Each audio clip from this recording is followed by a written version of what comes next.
Electric concept cars are a bit like belly buttons. Everybody's got one, but they tend to be a bit wacky. They do 1,000 miles an hour, 0 to 60 in less than a second, charge faster than thought, and generally promise things that they won't ever be able to do in real life. But then again, they are dreams, and dreams don't have to make sense.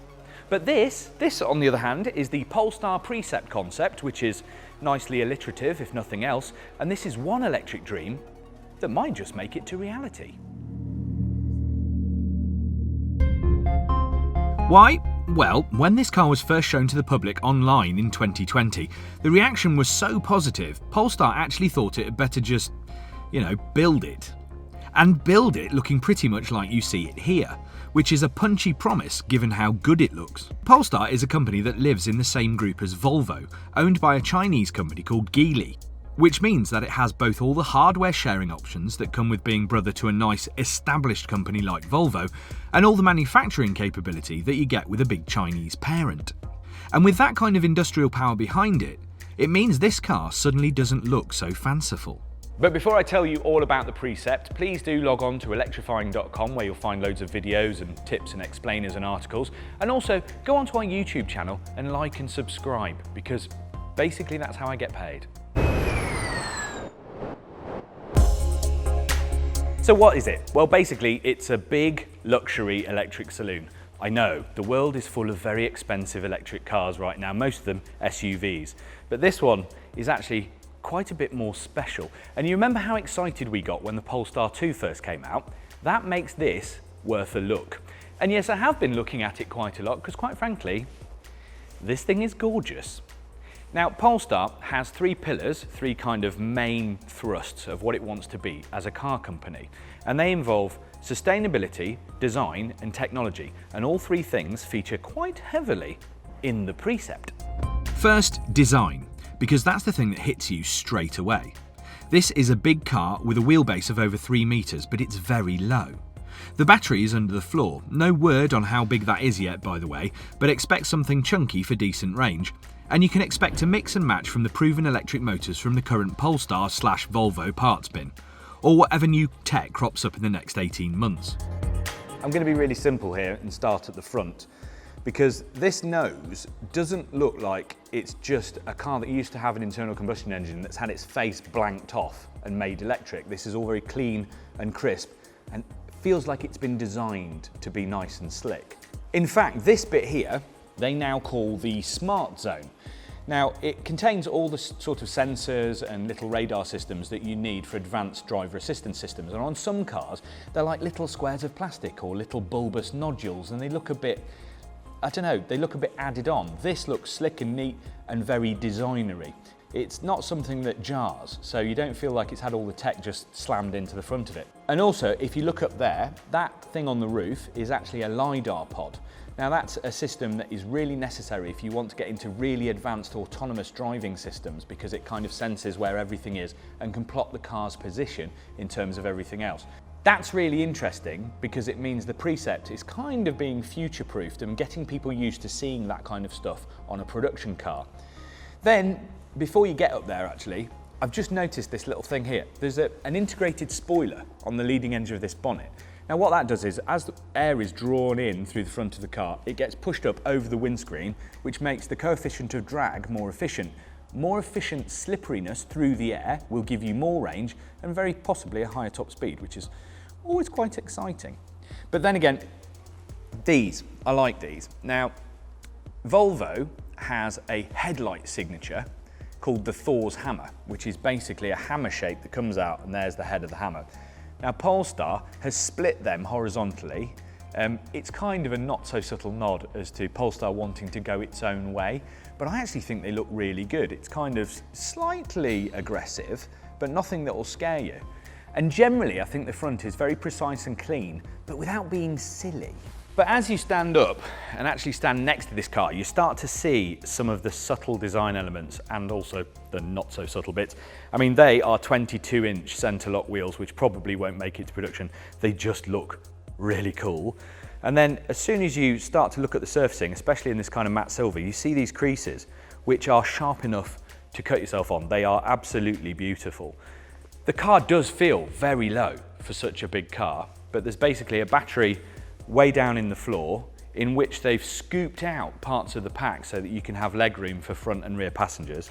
And then there's some science fiction-y bits like the wheels, and less science fiction-y bits like these blades are actually housing the rear view cameras that are actually on screens inside the door. We've seen them before, they work.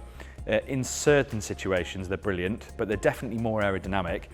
And then if you stand back a bit, you see just here, that's actually a vent for the front wheel arch, which releases high pressure from that wheel arch and allows the air to move down the car.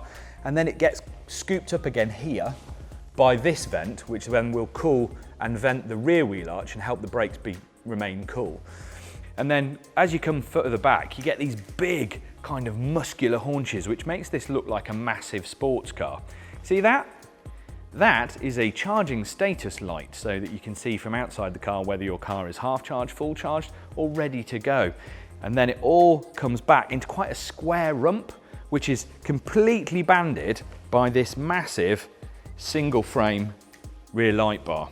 With more vents, more aero, but generally it's a grower. It's one of those cars where you think it's quite simple looking, but the more you look at it, the more detail and the more jewellery there is in the car. It is pretty slick. This is more bespoke suit than fancy dress, and that is a good thing. But honestly, this thing isn't even getting started. Because you know we mentioned that Polestar wanted to highlight design, technology and sustainability. Well, this front splitter and these side panels and this bit at the rear are made from a composite made from flax.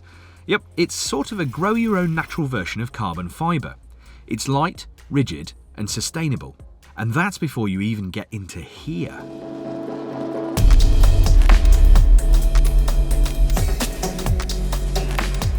Okay, so this is pretty special. I mean, a lot of things are quite fanciful because concept car, but some of the basics are things we will actually see. First, there's none of the usual kind of luxury materials in here like wood or leather or chrome.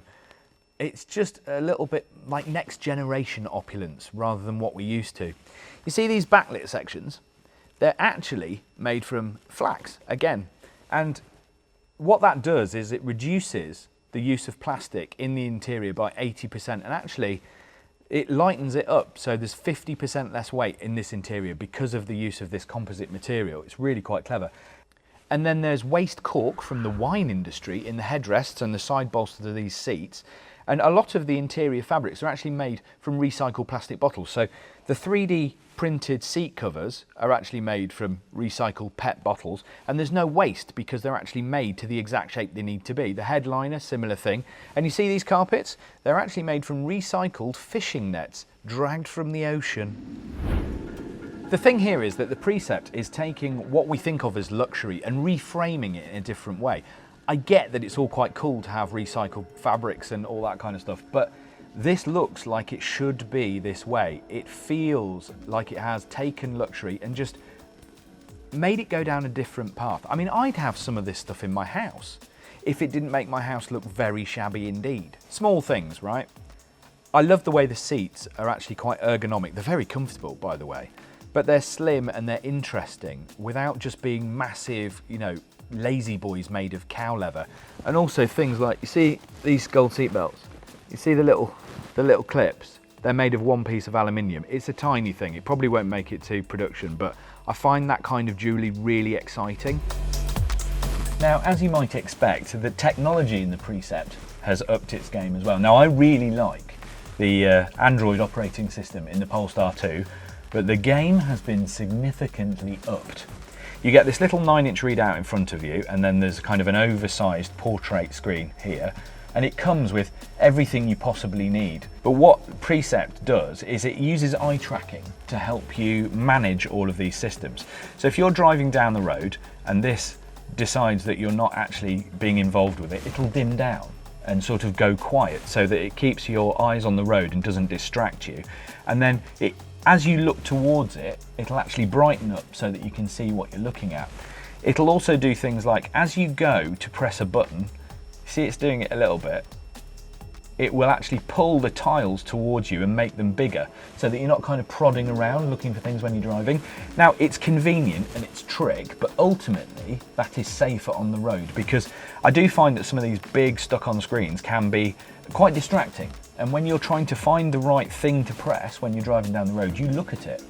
This is all a design that's trying to make sure that you're not spending your time looking away from what you should be concentrating on, which is driving the car. It's more convenient, yes, and it's real technology, and ultimately, it's safer. There are obviously all the next generation safety systems. That's that LiDAR pod on the outside, by the way, so you'll have all of those kind of semi-autonomy functions that you'd expect. But the one thing that strikes me about being in here is, apart from the kind of slightly disco lit panels, is how clean and calm and kind of quiet and nice it is in here. All of the surfaces are quite long and chilled out. There's no busyness to it. It's one of those cars that you get in it and you think, it's got a vibe. It's a really interesting car. There's concept car flashiness. Yes, there is that, and it's quite weird, but you can see how this car might actually turn into a real thing. Probably not with a 7-foot, perspex sunroof, but there is the bones of a really good looking, really sorted, spacious, wicked car here, and that's exciting. Of course, some of the Precept is still a bit science fiction-y. The doors probably won't make it to production, not like this anyway. There's no rear windscreen, just the full-length sunroof arrangement with a digital widescreen camera so you can see behind you, and the holographic projection of the Polestar logo set in a chunk of Swedish crystal behind the back seats probably won't appear on the options list. But we will see a lot of this stuff on the production Precept, which will probably get another name in a year or two. And in the wider sense, Polestar is genuinely leading the charge into proper sustainability.